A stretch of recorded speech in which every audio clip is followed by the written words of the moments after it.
Winters in the 1970s were nothing like today, and most people have no idea what really happened when frost set in. Strange routines, hidden challenges, and surprising moments shaped their daily life. So what exactly did life look like during those frozen months? Outside, streets disappeared under thick white blankets that could swallow a car's bumper whole. Sidewalks turned into ice rinks where even the mailman needed the balance of a figure skater. Every step was a gamble between solid ground and a face-first meeting with yesterday's snowfall. The snow kept coming, day after day, week after week. Not the gentle dusting we see today, but serious snow that meant business. Roofs groaned under the weight, sagging like they were carrying the world's problems on their shoulders. Homeowners would climb up there with shovels, risking their necks to prevent their houses from collapsing. Meanwhile, chimneys worked overtime, sending thick columns of smoke into gray skies that seemed permanently painted that color. The air itself felt heavy with moisture and wood smoke. You could smell winter from blocks away. It was a mixture of burning logs, cold metal, and that sharp bite that made your nose hairs freeze the second you stepped outside. Trees stood like crystal sculptures, every branch coated in frost so thick it looked fake. Icicles hung from gutters like nature's version of prison bars. Some were as thick as baseball bats and twice as long. Parents learned that icicles made terrible swords, but excellent weapons for sibling warfare. The transformation was complete and brutal. Summer's green lawns became white deserts. Driveways vanished. Garden gnomes disappeared until spring thaw revealed their frozen faces. The world looked like someone had thrown a giant white sheet over everything and forgotten to take it off. But the snow wasn't just decoration.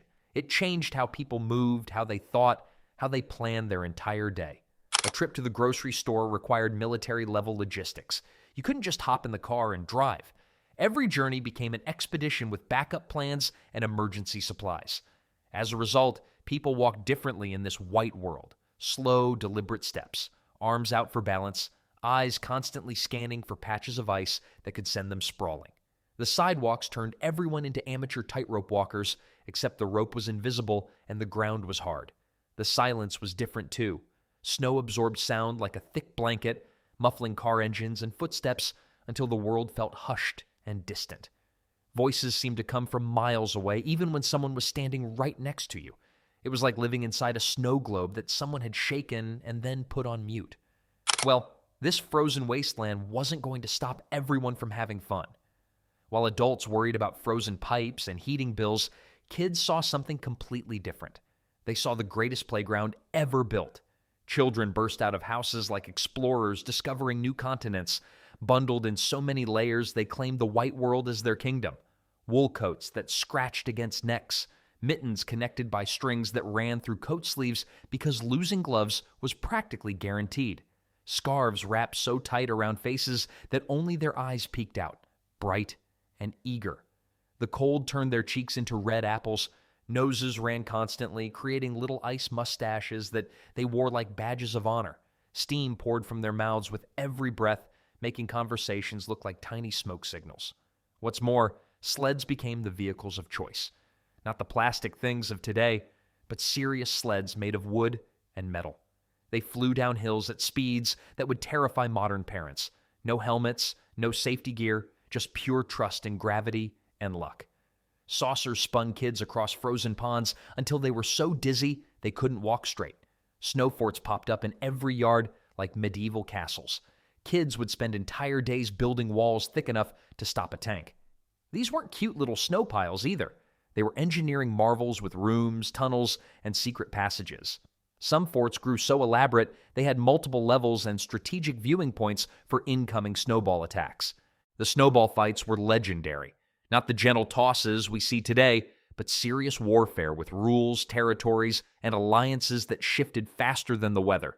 Kids would prepare ammunition for hours, rolling perfect spheres and stashing them in strategic locations. The key was packing them just right. Too loose and they'd crumble like stale cookies. Too tight and you'd launch ice missiles that could knock out teeth. Then there were the igloos, which became the ultimate status symbol.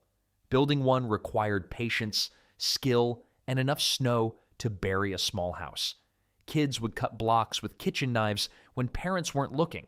stacking them in careful spirals that somehow held together despite defying all logic. Inside these frozen homes, they'd plan their next adventures while their breath created tiny clouds in the cramped space. The neighborhood echoed with voices that carried for blocks in the crisp air. Laughter bounced off houses and trees, creating a soundtrack of pure joy that even the grumpiest adults couldn't ignore. Kids would stay outside until their fingers went numb and their toes felt like ice cubes, then beg for 5 more minutes when parents called them in. They invented games that made no sense to grown-ups. King of the Snow Mountain, where the goal was to knock everyone else off the biggest pile. Snow angel competitions judged on creativity rather than technique. Ice sliding contests where style mattered more than speed. When your playground is made of frozen water, physics becomes more of a suggestion than a rule. But eventually, even the toughest snow warriors had to retreat indoors. Houses wrapped around families like protective shells, but creating that warmth took serious effort. Doors squeaked on hinges stiff from cold, and drafts snuck through every crack and gap in the walls. These old houses leaked cold air like broken refrigerators running in reverse. Families learned to live with the constant battle between inside comfort and outside assault. Wood stoves dominated living rooms like iron kings holding court. They crackled and popped with authority, sending heat in waves that you could actually see shimmering in the air. The fire demanded constant attention, feeding logs, adjusting dampers, cleaning ash. It was like having a demanding pet that could warm your house but might also burn it down if ignored. On top of that, fireplaces worked harder than construction crews during these brutal months. Not the decorative fake logs of today, but real fires that devoured cordwood faster than teenagers eat pizza. The smell of burning oak, maple, and pine became the signature scent of 70s winters. Heat rose slowly, warming frozen toes and fingers that had gone numb from just the walk from car to front door. Kerosene heaters hummed in corners like mechanical bees, their blue flames dancing behind glass windows. They threw off serious heat, but required constant vigilance. Run out of fuel and wake up to a house cold enough to store meat in. Plus, they made the whole place smell like you were camping inside a gas station. Blankets weren't just decoration back then. They were survival tools. Every chair had one draped over the back. Every bed had at least 3 layers.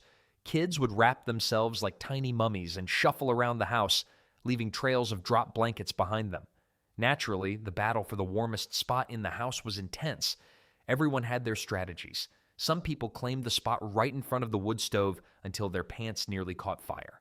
Others discovered that heat rose, making upstairs bedrooms surprisingly cozy once the downstairs fire got going. The kitchen became prime real estate when the oven was running. Suddenly, everyone needed a midnight snack. Layers weren't just for outside. Inside the house, people wore sweaters over long sleeves over undershirts. Thick socks became fashion statements. Slippers weren't optional. They were the difference between walking on warm floors and stepping on ice cubes all day long. The sounds of staying warm filled these houses, wood crackling, heaters humming, pipes groaning as hot water fought its way through frozen lines. Furnaces kicked on and off like mechanical heartbeats, working harder than they should have just to keep the place livable. The heating bill arrived each month like a ransom note demanding payment for basic survival. But staying warm was just part of survival. People needed fuel for these long, cold months. Food became fuel during these frozen months, and smart families planned like they were preparing for a siege. Crockpots bubbled away on kitchen counters, filling houses with the smell of beef stew, chicken soup, and whatever vegetables could survive the trek from freezer to table. These weren't the fancy slow cookers of today with digital timers and automatic shutoffs. These were simple machines with 2 settings, low and high.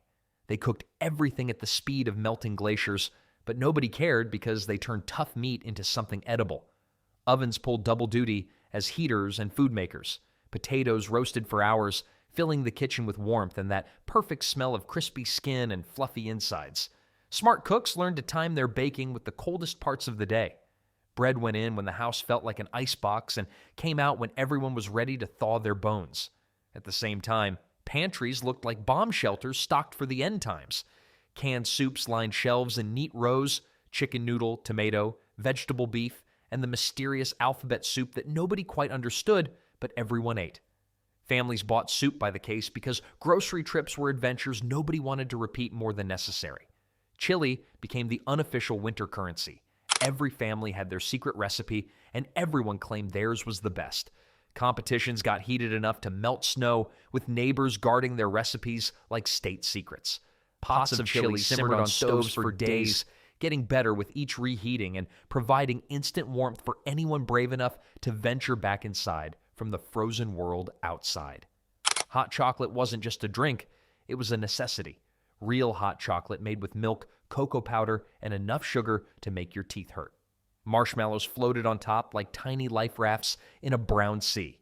Kids would blow on their mugs to cool them down, creating ripples across the surface while the marshmallows melted into sweet, gooey goodness. Beyond that, baking became both art and survival strategy.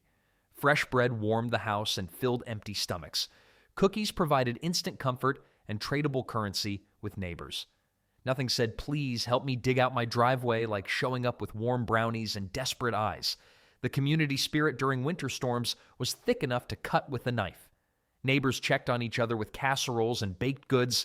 If someone was snowed in, others would show up with supplies and hot food. Because nothing builds friendships faster than shared misery and warm food. Meals happened around kitchen tables that became command centers for winter survival. Families planned their next moves over steaming bowls of soup and chunks of buttered bread. Who would brave the store run? Which roads were passable? Did anyone have extra batteries for the flashlight?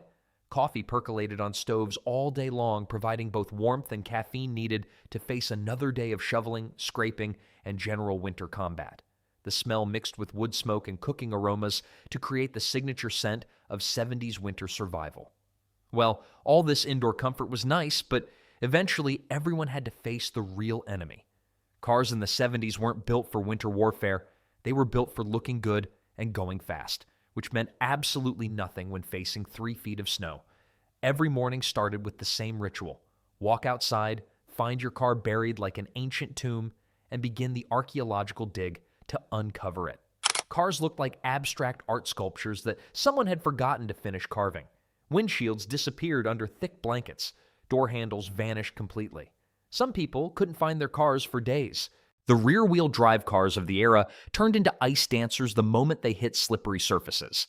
Back wheels would spin uselessly while the car stayed perfectly still, creating clouds of smoke and the smell of burning rubber. Watching someone try to get up a snowy hill was like watching someone try to swim through concrete. Of course, parents became engineers, spreading sand and salt with the precision of military strategists. Salt worked until the temperature dropped too low. Then it became as useful as table seasoning on a glacier. Sand provided traction for about 10 feet before getting buried under the next snowfall. Smart parents learned to carry both, plus a shovel, jumper cables, and a healthy dose of hope. Tire chains rattled like medieval armor on wheels. Installing them required crawling around in snow and slush, trying to connect links with fingers that had gone numb 5 minutes into the job. The chains turned cars into mechanical tanks that could climb mountains but sounded like bag of wrenches tumbling downstairs.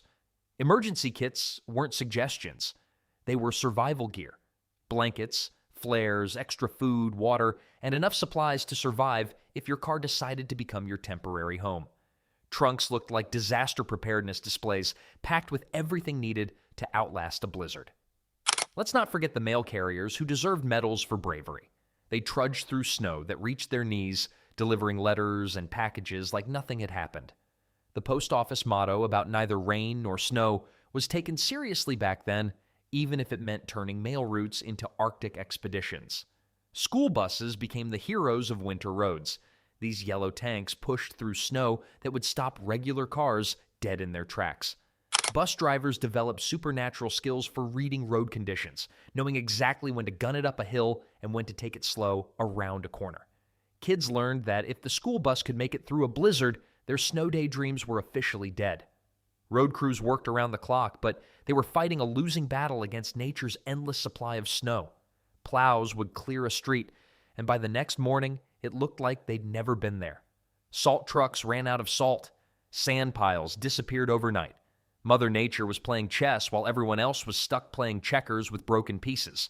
Traffic moved at the speed of cautious turtles. Everyone learned the art of driving in snow, gentle acceleration, easy braking, and constant vigilance for the inevitable slide that could send you sideways into a snowbank.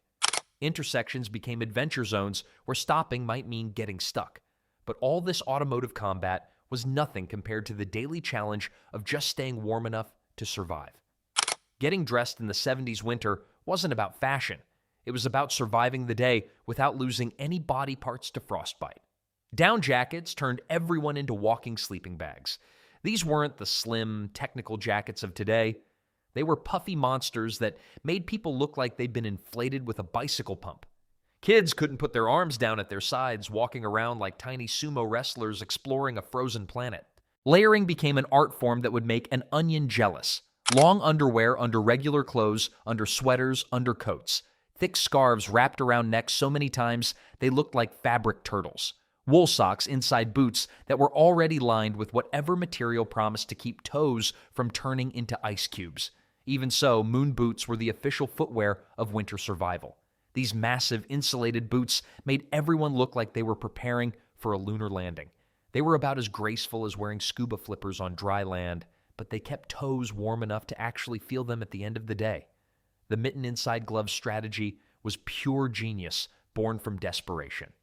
Regular gloves weren't enough when temperatures dropped to levels that made polar bears think about moving south, so people wore thin gloves inside thick mittens, creating hand protection systems that were warm but made simple tasks like opening doors into major engineering challenges.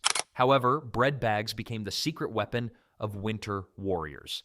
Slip them over socks before putting on boots, and suddenly wet feet weren't guaranteed. It was like having personal raincoats for your feet, except they crinkled with every step and made you sound like walking potato chip bags. Hats pulled down over ears weren't fashion statements. They were survival gear. Ears were usually the first casualties of serious cold, turning red and numb before you realized what was happening. Smart people learned to sacrifice style for keeping all their body parts attached and functional. Coats zipped to the chin became winter uniforms. Only noses peeked out, red and running like tiny periscopes checking to see if the coast was clear. Everyone looked like they were preparing for chemical warfare, except the enemy was just really, really cold air. People moved differently when dressed for winter survival, slower, more deliberately, like deep-sea divers exploring an alien environment. Every step was calculated, every movement considered. Conservation of body heat became more important than getting anywhere quickly. The ritual of getting ready to go outside took longer than most actual trips. 20 minutes of layering, zipping, wrapping, and bundling for a 5-minute walk to the mailbox. By the time you were properly dressed, you'd either forgotten why you needed to go outside or the weather had changed twice. Taking off all these layers when coming back inside was like unwrapping a very slow, very warm present.